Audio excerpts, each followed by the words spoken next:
Bienvenidos, bienvenidas una vez más a Eficiencia y Salud, un podcast de Fundación PORIV.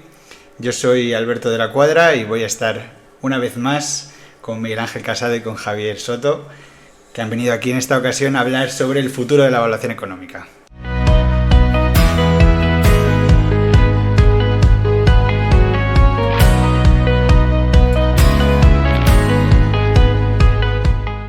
¿Cómo estáis? Miguel Ángel, te presento así muy brevemente, director de PORIV, presidente de Fundación PORIV, y luego veremos que también Javier, parte del comité de dirección del Máster de Evaluación Sanitaria y Acceso al Mercado de la Universidad Carlos III de Madrid. ¿Cómo estás, Miguel Ángel? Estupendamente. No quiero dejar de nombrar también a las otras dos personas básicas y fundamentales en este comité de dirección, que son la profesora Matilde Machado y el profesor Félix Lobo, a los que les mando un cariñoso saludo. Tenemos también a Javier, que ha trabajado durante mucho tiempo en el área de la evaluación económica en la industria farmacéutica y pues actualmente es consultor de evaluación sanitaria en la Universidad Carlos III de Madrid. Y bueno, como ya adelantábamos, pues también parte de este comité de dirección del máster. ¿Cómo estás? Muy bien, encantado de estar de nuevo aquí contigo y con Miguel Ángel debatiendo estos temas tan interesantes. Además ya te tenemos que poner casi cama aquí.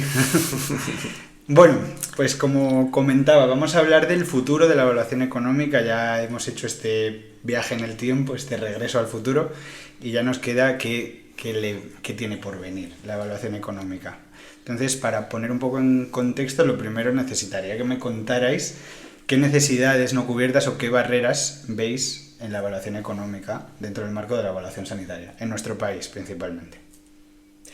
Bueno, si nos ceñimos a los programas que han manifestado los dos principales partidos políticos en España antes de las elecciones de julio de 2023, tanto el Partido Socialista como el Partido Popular integraban dentro de sus programas la necesidad de incorporar la evaluación de la eficiencia en la toma de decisiones de medicamentos y productos sanitarios. Entonces, si hacemos caso a esta confluencia muy grata por parte de todos los ciudadanos de esta necesidad, te respondería que no hay ninguna necesidad no cubierta, porque teóricamente ya tendríamos que estar en camino de diseñar nuevas estrategias que pongan en valor esto. En el podcast que comentábamos del mes pasado, en el que hablábamos del presente, hacíamos referencia al marco normativo que se está planteando. Permitidme que lo vamos a recordar.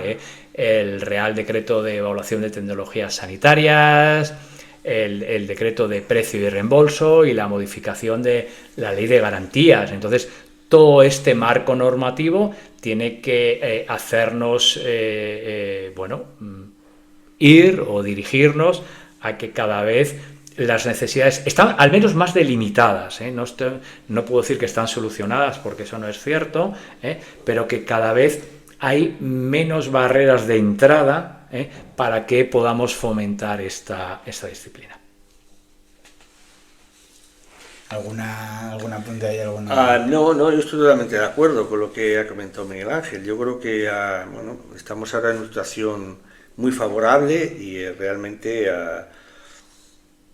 barreras yo no percibo. Quizá lo que quede es un poco porque vaya bajando desde arriba hacia abajo y se impregne las consejerías de sanidad, las sociedades científicas, los profesionales sanitarios de todo esto. Pero bueno, esto al final también es tiempo y la gente se tiene que ir acostumbrando a todo este tipo de cosas y al final, yo estoy seguro que en un tiempo no muy lejano, pues esto será un lenguaje, la evaluación económica será o entrará dentro de parte del lenguaje habitual de los profesionales sanitarios y la gente que trabaja en el mundo sanitario. También tenemos que hacer entre todos que la evaluación económica sea útil para la toma de decisiones. Yo lo he hablado muchas veces con Javier.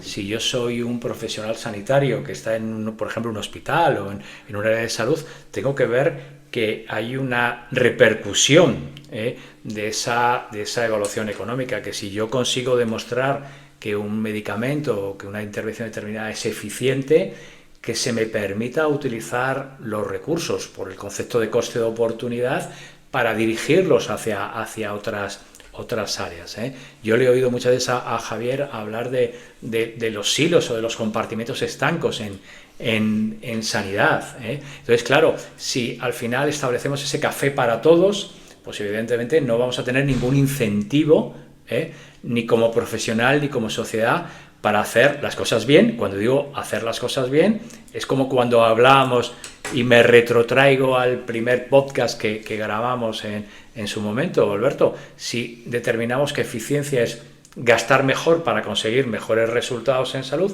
aquel que consiga gastar mejor para conseguir mejores resultados en salud, le tendremos que incentivar de alguna forma para que esto sea una rueda continua, ¿eh? Y yo creo que, bueno, pues volviendo no sé si Javier quiere hacer alguna mención, pero le he oído muchas veces hablar precisamente de estos compartimentos estancos que no permiten pues permitir esos recursos que estoy liberando por hacer algo de forma más eficiente, poderlos dirigir a otro contexto.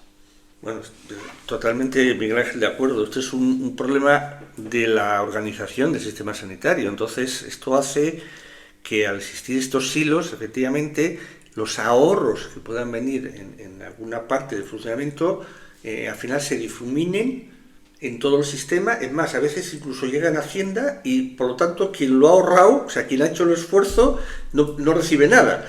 Claro, esto es difícil. Hay un ejemplo que denota que cuando el que hace el esfuerzo se lleva también parte, las cosas funcionan, y es el plan que ha habido no sé si en todas, pero en algunas comunidades autónomas, con la introducción de los biosimilares. Aquellos servicios que fomentaban el uso de biosimilares, cuando se podía hacer siguiendo la normativa TC, el ahorro que se generaba, parte, no todo, pero parte iba al propio servicio. Claro, esto hacía que realmente pues la gente estuviera motivada por hacer este tipo de cosas. O sea que esto es importante. Yo creo que esto es un paso, no es fácil porque el sistema está organizado de una manera, pero bueno, aquí yo creo que los gerentes, etc., pues tienen que ir haciendo un esfuerzo para conseguir que cada vez sea un poco más esto sea una realidad, porque si no, pues va a ser más complicado. Eso es así. Fíjate que con el ejemplo que está comentando Javier, hablamos que si yo utilizo una estrategia, puede ser un biosimilar, la ganancia que puedo obtener en el sentido de ahorro de costes puede ser una ganancia compartida, que vaya orientada a la utilización de una intervención sanitaria de mayor impacto, para un grupo determinado de pacientes. Es decir, nos tenemos que acostumbrar a que el sistema es una especie de vasos comunicantes. Yo necesito ahorrar, pero también necesito utilizar estrategias de más impacto para determinados pacientes. Necesito incorporar la innovación. Entonces, yo creo que una forma muy interesante de hacerlo precisamente es a través de esta evaluación económica, determinar un poco cuál va a ser el impacto. No me refiero, cuando hablo de evaluación económica, no me refiero a impacto presupuestario, me refiero a impacto presupuestario por una parte, pero también la relación entre costes y resultados en salud. Si conseguimos combinar todo eso dentro del sistema, realmente estaremos haciendo un sistema mucho más eficiente y mucho más dirigido a los pacientes, en los que los profesionales sanitarios se van a encontrar mucho más cómodos, sin ninguna duda. Contábamos este tema de incentivar, de la limitación que supone la organización del sistema. También hemos comentado previamente la necesidad de formar y de crear de alguna forma profesionales pues muy específicos del sector, muy bien formados, que para eso teníamos el máster que comentábamos, y de la voluntad, que de hecho Miguel Ángel comentaba que incluso parece que hay cierta voluntad política, si todo sigue como está. Lo quiero creer, Alberto, que hay voluntad política, lo quiero creer. Totalmente. ¿Creéis que hay alguna necesidad más? ¿O con esto es una buena síntesis? Quizás si os pongo un ejemplo, ¿cómo veis la necesidad de una entidad, de una agencia de evaluación específica para el ámbito económico en España? Hombre, yo creo que sería deseable. Sería deseable que empezara a haber distinción entre evaluación y decisión. Eso va a empezar, cosa que hoy no sucede, y bueno, es algo, se viene, muchísimos agentes lo vienen diciendo desde hace mucho tiempo, quiero decir, y esto está claro. Entonces, bueno, yo no sé lo que va a salir en la normativa que está en marcha. Lo que personas del Ministerio han ido informando es que probablemente haya una oficina que se encargue de la evaluación de la eficiencia, que supuestamente estaría integrada en la Agencia Española de Medicamentos y Productos Sanitarios, pero insisto que esto hasta que no se vea cómo queda reflejado en la normativa no se sabrá, pero bueno, esto es un poco su idea. Y conjuntamente con esa evaluación de la eficiencia y el Joint Clinical Assessment que llegue de la evaluación europea, pasará a la Dirección General de Farmacia, que hará el appraisal, un poco la evaluación conjunta, y tomará una decisión en cuanto a si tiene que financiarse, no, etc. Y con eso irá a la Comisión Interministerial de Precio de Medicamentos, que como sabes es el órgano oficial en nuestro país que determina el precio y el nivel de financiación. Bueno, el nivel de financiación viene más por la parte de Dirección General de Farmacia, pero bueno, al final es una decisión conjunta y ese órgano es la que toma la decisión. Sabes que ese órgano es un órgano complejo porque hay varios ministerios, hay 3 comunidades autónomas con voz y voto y el resto solo con voz, no puede votar, pero bueno, o sea que al final es donde se quiere integrar también a pacientes. También hay una iniciativa para que se integre sociedades científicas e incluso alguna persona de la compañía farmacéutica que le atañe el producto que se está evaluando. Veremos en qué queda todo esto. A día de hoy esas últimas es solo una propuesta. Y bueno, ese es un poco por donde. Entonces, una oficina de tal yo creo que sí es necesario. Y sobre todo es imprescindible distinguir la evaluación de la decisión y que sean entes distintos los que toman la decisión de los que hacen la evaluación. Eso yo creo que es algo como está en otros muchos países. Yo aprovecho, Alberto, un poquito al hilo de lo que está comentando Javier.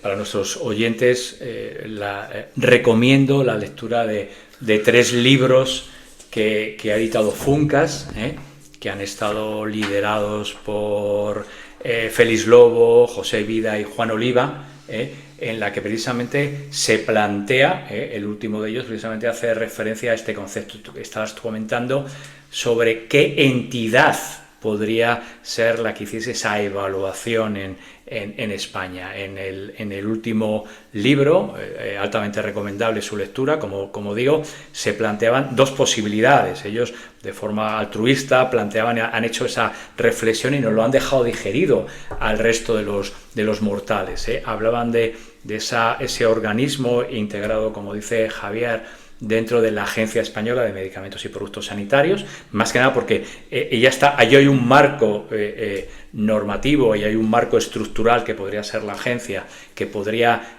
tirar de estas evaluaciones, pero también la segunda propuesta que ellos hacían era la posibilidad de crear un ente absolutamente independiente, como es la IREF, por ejemplo, en otro ámbito, que fuese la que de forma absolutamente clara, transparente, objetiva y alejado de cualquier conflicto de interés, estableciese esa evaluación. Sobre todo, al final, todo ello lo que conduciría es como Javier ha expresado perfectamente, a separar lo que son organismos evaluadores, y luego los organismos decisores. De esa forma no habría ningún tipo de conflicto de decisión en las informaciones o en los planteamientos que tuviese cada uno. ¿A dónde llegaremos? Pues no lo sé, pero que yo creo que ya se haya pensado que cada vez la administración sanitaria esté dándole una vuelta y otra hacia dónde estar todo eso integrado, yo creo que es muy, muy interesante. Hace poco tuve el placer de asistir a una conferencia que se celebró también en el marco de Funcas, en la que precisamente la directora de la Agencia Española de Medicamentos y Productos Sanitarios planteaba ya también, se hacía un debate y eco sobre todo ello. Y bueno, pues ¿dónde nos llevarán el camino? No lo sé, pero volvemos otra vez un poco a redundar en lo que hemos comentado en este podcast y en los previos de meses pasados. Hay esa voluntad política, a esa voluntad de la administración. Figuras muy relevantes de la administración están continuamente dándonos mensajes de que tenemos que encajar todas estas visiones, y bueno, pues yo soy bastante optimista en esto. ¿Pero qué necesitaríamos para crear esta entidad? Pues te lo voy a resumir yo: dinero. Dinero. El NICE, y hablo absolutamente de memoria, pero tiene, me parece que un presupuesto para, me parece el bienio 2022-2023, me parece que estaba marcado en unos 54-55 millones de libras. Evidentemente hemos hablado en podcasts anteriores del NICE como gran ejemplo paradigmático de la evaluación internacional. Claro, pero es que el NICE tiene muchas estructuras alrededor, desde la academia, profesionales directamente del NICE, que pueden permitir hacer eso. Yo recuerdo perfectamente el primer documento que creó el Comité Asesor de Prestación Farmacéutica, ¿no? Lo recordarás, Javier, que dentro del elemento cero, ellos planteaban punto 0, 1, 2, 3, 4. El punto 0 era la necesidad de disponer de recursos económicos y de recursos humanos para poder fomentar toda esta evaluación. Entonces, si hablamos esto unido al concepto de barrera que tú has comentado, no es que sea una barrera, sino lo que tenemos que potenciar a personas, como también ha comentado anteriormente Javier y en otros podcasts, gente preparada, formada, que esté ilusionada con un proyecto dentro de la administración sanitaria para reivindicar, como hacíamos, si recuerdas, en nuestro primer podcast, reivindicar el concepto de evaluación y eficiencia. Entonces, bueno, tenemos los mimbres, empezamos a tenerlos. Hemos debatido sobre qué nos hace falta. Ahora lo que nos hace, pues es fundamental, es que se nos ponga encima de la mesa las normativas adecuadas y que todos empujemos con recursos, digo todos a nivel sociedad, que todos empujemos con recursos económicos y humanos para poner en marcha estas evaluaciones. Yo creo que es bastante más sencillo de lo que pensamos. Sobre todo para romper en este podcast, en este último podcast de la serie que estamos haciendo, para romper radicalmente con ese retraso atávico que tenemos en evaluación en España. Tenemos que ponernos las pilas y realmente empujar todos. Vuelvo a repetir, y Javier también lo ha mencionado en muchas ocasiones, que estamos en un momento absolutamente dulce. Claro, pero tenemos que poner los elementos. No se nos olvide que no solamente podemos teorizar sobre el tema, tenemos que poner todos los elementos fundamentales encima de la mesa. Y análisis para ello hay muchísimos. Vuelvo a repetir, este análisis del Comité Asesor de Prestación Farmacéutica o otros muchos que han venido en otros ámbitos. Un apunte sobre esto para matizar. Es 100% de acuerdo que para que esto sea una realidad hace falta recursos. Esto está claro. Tanto como normativa. Fijaros, el NICE, que tiene un abultado presupuesto, pero estaba haciendo yo una reflexión interna que comparto. Fijaros, en nuestro país, en el año 2023, se gastó el país alrededor de 20.000 millones de euros en medicamentos, primaria y hospital. El 1% de eso serían 200 millones de euros. El 1%, que es ridículo. Quiero decir, que bolsa hay.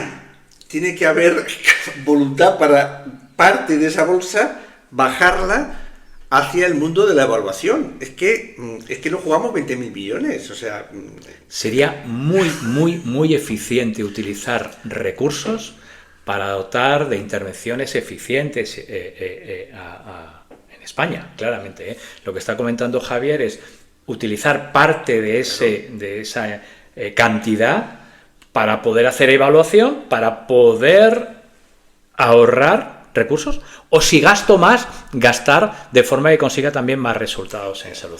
Yo creo que hemos pasado ya de un sistema, y esto está dentro de nuestro futuro, hemos pasado de un sistema de simple control de gasto sanitario, creo que eso es absolutamente trasnochado, perdóname que sea tan categórico, y tenemos que ir a medidas en las que nos permita, por supuesto, sin dejar de controlar el gasto sanitario, no quiero decir que esto no sea fundamental, pero sí ir dirigido a controlar el gasto unido a mejorar la eficiencia del sistema. Yo hago una reivindicación también, y perdonad que haya hecho la reivindicación anterior de la eficiencia de la evaluación, hago una reivindicación de nuestro sistema sanitario en España, sistema sanitario público. Tenemos un sistema de 10. Parece que después del COVID nos hemos desinflado todos y hemos pensado que no, que estamos en... No, tenemos unos profesionales y tenemos una estructura del sistema estupenda, maravillosa. Claro, ¿qué ocurre? Si aquellos aspectos que comentaba Javier en el podcast anterior de necesidad de incorporar nuevas estructuras en el presente y como ha hecho en este podcast relacionado con el tema de los silos, si todo eso lo vencemos, realmente podemos ser imbatibles. Y además yo creo que no podemos ir contracorriente en el futuro de lo que están haciendo otras organizaciones en otros países. No sé en cuál de esta serie de podcasts Javier lo comentaba. Tenemos que mirar a otros países para ver realmente qué necesitaríamos en España. Sí, yo creo que hablaba en su momento del NICE. Bueno, pues vamos a ver qué está haciendo el NICE. No por replicarlo, no queremos un HISPANICE. Yo creo que ya hemos pasado de esa pauta. Queremos una agencia de evaluación en España aplicable en nuestro contexto y que realmente integre a todos los profesionales. Es eso, es tan sencillo como eso. Coger lo mejor de cada agencia de evaluación que hay en la Unión Europea, que hay algunas, el NICE funciona muy bien, es verdad, pero los suecos también lo hacen muy bien. Portugal, nuestro vecino de Portugal lleva muchos años haciendo evaluación económica, yo creo que, pues probablemente con buenos resultados. Incluso en Holanda, hay países que se puede tal. Italia está integrando ahora mismo muchos programas de pago por resultados o de acceso compartido, que yo creo que tenemos que aprender. Yo creo que además en este mundo en el que ahora mismo tenemos mucha información, tenemos que bajar esa información. Lo mismo que han hecho nuestros amigos, comentábamos antes, Lobo, Vida y Oliva, intentando integrar todo cuál es la dimensión o el diagnóstico de lo que nos hace falta. Bueno, pues vamos a ponerlo en marcha. Y vuelvo a incidir en la idea de Javier, es que podemos ahorrar mucho dinero haciendo las cosas incluso mejor de lo que estamos haciendo. No solamente mirando a cuánto gasto, sino qué resultados consigo con lo que gasto y realmente es rentable pagar esa cantidad para conseguir ese resultado. Yo creo que ese es el debate que debería ser el futuro que nos guiaría en España. Si no, vamos a volver siempre hacia atrás, vamos a ir siempre a remolque de otros países. Tenemos una grandísima oportunidad, aprovechémosla. Hablabas antes también, Miguel Ángel, de ir hacia un sistema, hacia buscar la eficiencia, y en este sentido creo que este tema es algo que manifestó su preocupación Javier, la necesidad de reevaluar, no solo evaluar para el acceso, sino la necesidad de reevaluar estas intervenciones, estas nuevas tecnologías. Lo primero, quiero que nos cuentes un poquito sobre este tema, Javier, y por supuesto Miguel Ángel, cuando quieras, comentas también, y también qué podría aportar esto, qué podría aportar el reevaluar. Bueno, yo es verdad, soy un entusiasta de fomentar la reevaluación. ¿Por qué? Porque yo creo que algo puede ser muy eficiente hoy y 2 años más tarde dejar de ser eficiente. ¿Por qué? Por muchas razones. Porque los competidores han bajado el precio, por ejemplo, porque los competidores traen resultados de estudios que realmente son mejores de lo que había y por lo tanto ya no eres eficiente, o porque llegan nuevas alternativas terapéuticas y tú te quedas obsoleto. Esto lo vemos de continuo. Entonces, en fin, no podemos tomar decisiones a 5 o 10 años con algo que pasó tiempo atrás. O sea, hay que ir. Esto es la misma historia que se ha estado haciendo con los ensayos clínicos en los estudios de vida real. Tomar decisiones 6 años más tarde de que se acabaron los ensayos clínicos de un medicamento, pues hombre, no tiene mucho sentido, claramente, porque no sabemos qué ha pasado en esos 6 años, si el medicamento funciona, si no funciona, entonces hay que reevaluar. ¿Cuál es el problema? Que reevaluar es complejo, es caro, no están claras lo que sucedería después, o sea, no está claro acorde a lo que se encuentre, cómo cambiaría lo que se decidió en un momento. Ese es un tema importantísimo, claro, porque si a mí me han dado un precio y financiación de un medicamento y me gasto X dinero en hacer un estudio para hacer una reevaluación y resulta que en ese estudio encuentro mejores resultados, esto sucede también muchas veces, ¿me va a cambiar a mí las condiciones de precio y financiación? Claro, en esto la administración debería ser clara, desde mi punto de vista, y fijar claramente qué pasaría después, tanto para bien como para mal, ¿no? Y la otra parte, las compañías, pues también tendrían que adoptarlo. Es complejo, porque esto hay muchos países que lo llevan hablando, esto se lleva hablando desde hace mucho, o sea que no es un tema complicado, y a otras agencias y otros países que lo llevan mucha delantera, vuelvo a poner al NICE, pero se puede poner a otros países, tampoco han encontrado la solución para esto. ¿Quién lo financia?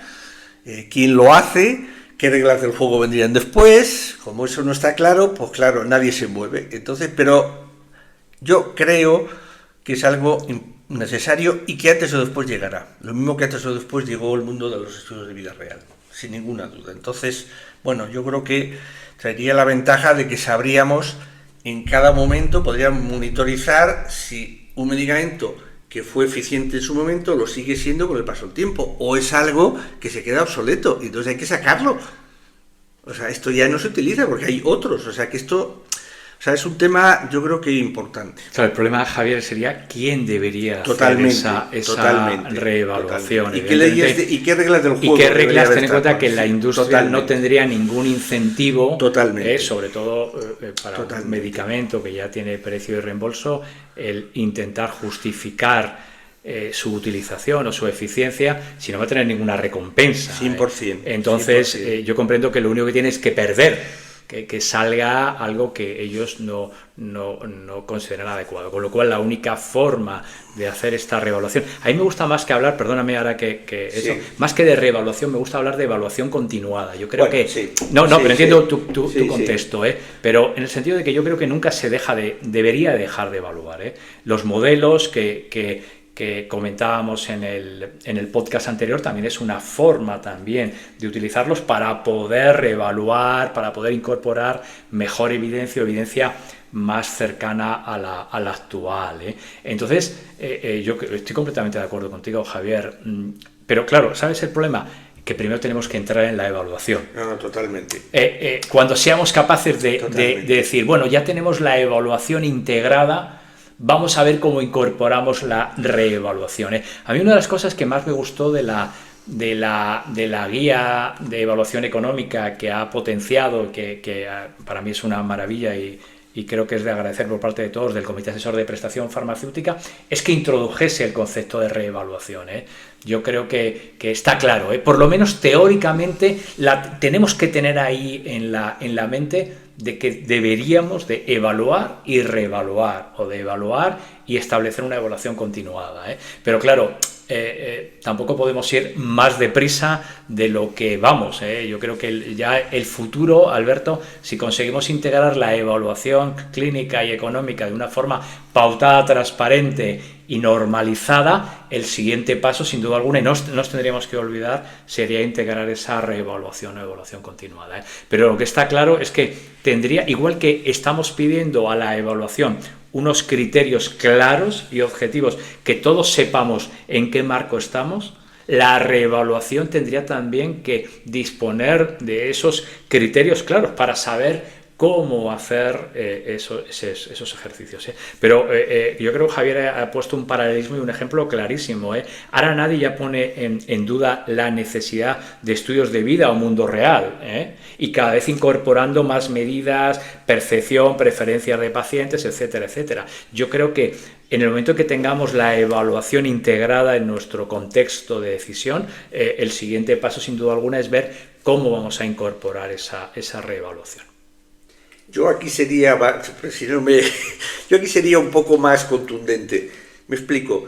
Yo, dado que hay una normativa en camino, yo introduciría todo, porque si no, la experiencia dice que luego es complicado introducirlo. Entonces yo aprovecharía el momento con las reglas del juego muy claras, y yo personalmente creo que las compañías propietarias del medicamento deberían hacer estudios para hacer sus revaluaciones. Bueno, es mi opinión. Con o sin incentivo, Javier. Con incentivos, por supuesto, con incentivos. Pero creo que es su obligación y por lo tanto, bueno, pues tendrá que sacar presupuesto, pues de donde tal, y dejar de hacer otras cosas que probablemente tienen mucho menos valor, con reglas del juego bien claras, porque para mí ese es el tema clave. Si yo traigo muy buenos resultados, me tienes que beneficiar de alguna manera. Y también, si los resultados son peores, tengo que asumir algo, bueno, pues algo peyorativo para tal. Claro, que esas son las reglas del juego. Pero yo creo, para mí, es una responsabilidad de la compañía farmacéutica, de verdad, porque creo que tienen que ir aportando cada vez más datos de su medicamento. Porque los sistemas ya lo están remunerando. O sea, quiero decir, esto es una opinión mía, insisto. Pero yo aprovecharía, porque si no, al final se acaba sin introducir. ¿Cuándo va a haber otra modificación de la ley de garantías? En fin, la primera sí. Entonces, claro, yo creo que hay que ser... pero bueno, esto es una opinión mía personal, ¿eh? Creo que sería importante. Bueno, ya por último, para acabar este episodio, sí que es inevitable. Estamos hablando del futuro de la evaluación económica, no podemos hablar del futuro sin hablar de la inteligencia artificial, que está tan de moda. Y quería preguntaros, ¿qué papel creéis que va a desempeñar esta inteligencia artificial, estas técnicas de machine learning y de deep learning, tanto ahora, que entiendo que, bueno, que está todo muy en blanco, pero ¿qué papel esperáis que tenga a futuro, dentro de que ninguno sois especialistas en inteligencia artificial y en programación, pero bueno, con la visión que tenéis? Yo creo, Alberto, que la inteligencia artificial se va a incorporar en todos los segmentos de la cadena de valor del medicamento. Yo creo que ya está cada vez integrada más en toda la parte de screening de moléculas. Está muy integrada también la inteligencia artificial ya en el mundo de estudios de real world o de vida real. Hace poco Carlos Martín Saborido, precisamente, en una mesa redonda en la que participó en la Universidad Carlos III de Madrid, hablaba de analítica farmacéutica como un elemento de inteligencia artificial, como un elemento evaluativo. Es decir, estamos viendo que la inteligencia artificial nos está trasladando a todos en todos los aspectos. Tenemos claro que tenemos cierto temor a ver cómo se va a integrar, pero yo creo que ya la inteligencia artificial se está integrando, rompiendo la barrera que ha comentado Javier, del ensayo clínico a los datos de vida real. Yo creo que lo más importante es disponer de registros, de bases de información potentes, muchas veces a partir de estos datos de inteligencia artificial, que nos permita avanzar en la toma de decisiones. Claro, va a haber que articular muy bien elementos relacionados con temas de confidencialidad, con temas de interoperabilidad, con temas subyacentes a la metodología de la inteligencia artificial. Pero evidentemente estamos ya en un mundo en el que no va a poder parar nadie, y además yo creo que no sería positivo ese concepto de inteligencia artificial unido a la evaluación clínica también y a la evaluación económica, sin duda alguna. Hablábamos en el podcast anterior de toda la teoría alrededor de la modelización de evaluación económica. Pues seguramente cada vez la integremos más para hacer desde test de validez, realmente plantear diferentes cada vez alternativas y análisis de sensibilidad más amplios en los modelos, integrar inteligencia artificial que nos permita programar y realizar evaluaciones de resultados de una forma más rápida, no te voy a decir casi instantánea, pero más rápida. Bueno, con lo cual yo creo que son todo ventajas. Cómo están apareciendo revistas ya específicas en el mundo de la inteligencia artificial en la evaluación, con lo cual yo creo que es un mundo imparable y que tenemos una oportunidad ahora mismo en el futuro en España dentro de la evaluación. Como tenemos que entrar de la mano de a ver cómo integramos la evaluación, bueno, pues pensemos también cómo podríamos integrar la inteligencia artificial en todo ello. Hay que destacar también el papel político, ¿no? De incentivar, bueno, que esto se implemente de forma adecuada y no solo pues, iniciativas por ahí, sino... Pero claro, el papel político te marca cómo serían las normas adecuadas para integrar esta inteligencia artificial, ¿eh? Ya están EMA, FDA, sociedades científicas, eSport, ver cómo están planteando todo esto. Bueno, pues yo creo que sumámonos, no tenemos más problema, ¿eh? Muchas veces yo creo que el gran problema que tenemos es que queremos estar inventando la pólvora continuamente. Si, ya lo ha dicho Javier antes, si la pólvora ya está inventada, si ya hay organismos, ya hay estrategias en las que ha integrado la evaluación, la toma de decisiones, pues aprendamos de ellas, saquemos lo mejor y como además vamos como 20 o 30 años por detrás de otros países, pues utilicemos todo este bagaje que nos han dado, ¿eh?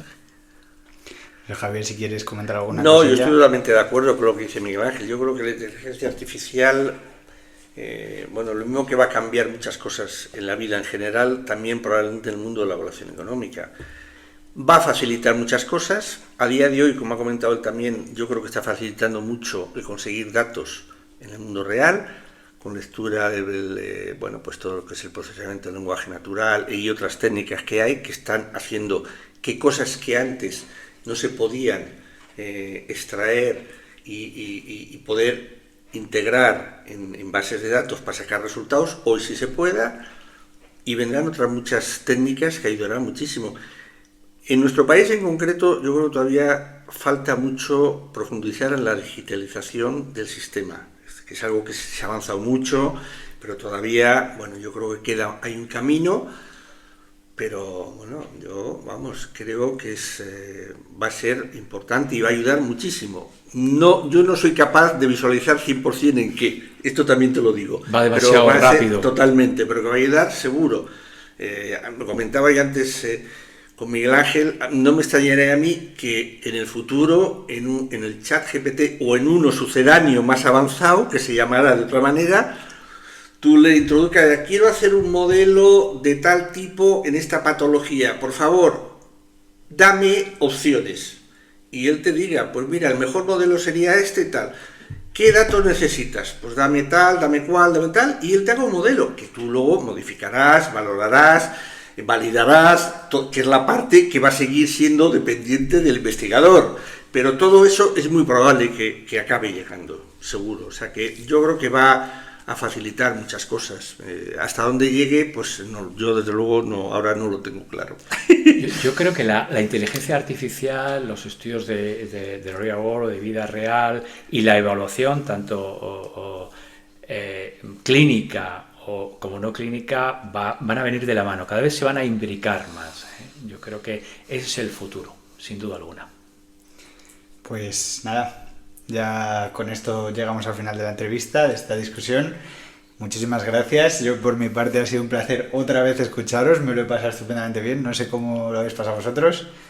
Una iniciativa. Muy bien, muchísimas gracias. Un placer participar, Alberto. Pues nada, el próximo mes volvemos.